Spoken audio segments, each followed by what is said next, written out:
तू मारेगा मुझे? तुम सब यहाँ मुझे मारने इकट्ठे हुए हो?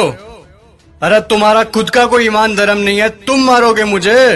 और एक बात बता, पिछले साल तो कोई और आया था मारने मुझे, इस बार वो नहीं आया? वो लाल साल वादा पूरा को नहीं करिया सा तो हम की मैं आया हूँ सा। तुम सब अंदर से एक जैसे के जैसे हो। ठीक भीड़ इकट्ठी हुई है मुझे मारने के लिए आज। मैं माता सीता को लेकर गया था, इसीलिए मारने के लिए इकट्ठे हुए ना तुम सब आज।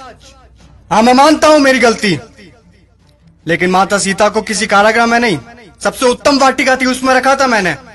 और हाथ लगाना तो दूर, गलत नजर से देखा तक नहीं था मैंने माता सीता को। और तुम्हारे यहाँ छोटी छोटी बच्चियों को दरिंदे उठाकर लेकर चले जाते हैं, उनके साथ रेप करते हैं। उनको तो तुमने कभी ऐसे इकट्ठा होकर जलाया नहीं। वो दरिंदे क्यों खुलेआम घूम रहे हैं आज भी, मुझे ये बताओ। आए मुझे जलाने। अब चोटे तू बता। मैं तो सभी वेद और ग्रंथों का ज्ञाता हूं, तूने कौन सी वेद ग्रंथ या पुस्तक पढ़ी है मुझे ये बता। पांचवी फेल मेरे समक्ष बोलेगा तू? चुपचाप खड़ा रह तू। देख, मुझे ना केवल संगीत का शौक है, बल्कि सभी रागों का, सुरों का और वाद्य यंत्रों का ज्ञान भी है। तुझे क्या ज्ञान है वाद्य यंत्रों के बारे में?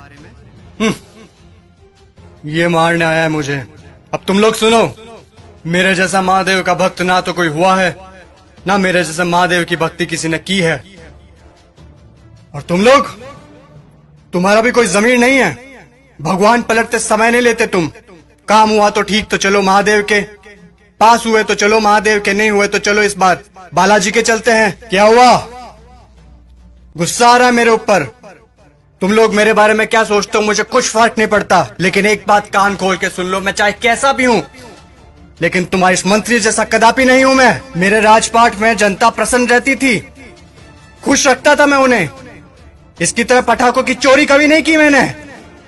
बोलूं, बता दूं सभी को, ये दुष्ट, ये तुम्हारा मंत्री दुष्ट एक नंबर का, ये कागजों में लिखता है कि रावण दहन के लिए 50 पेटी पटाखों के लगे, और लगा था 5 भी नहीं है, ये सब इसके घर पे जा रहे हैं। और तुम लोग क्या कहते हो?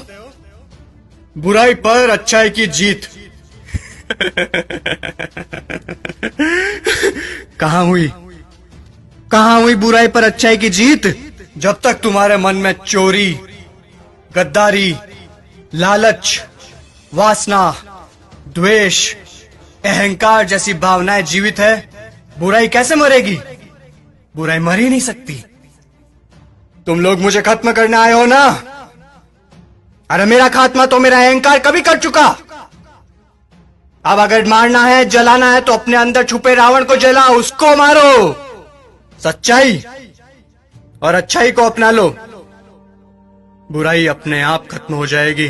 और अगर तुम मुझे जलाने के उद्देश्य से ही आए हो, तो मैं तुम्हें बता दूं कि सिर्फ छोटे बच्चे ही आज की तारीख में मुझे जला सकते हैं, क्योंकि उनके अंदर चोरी, गद्दारी, लालच, घृणा, वासना, द्वेष, अहंकार जैसी भावनाएं नहीं है। असल में वही हैं ईश्वर का स्वरूप।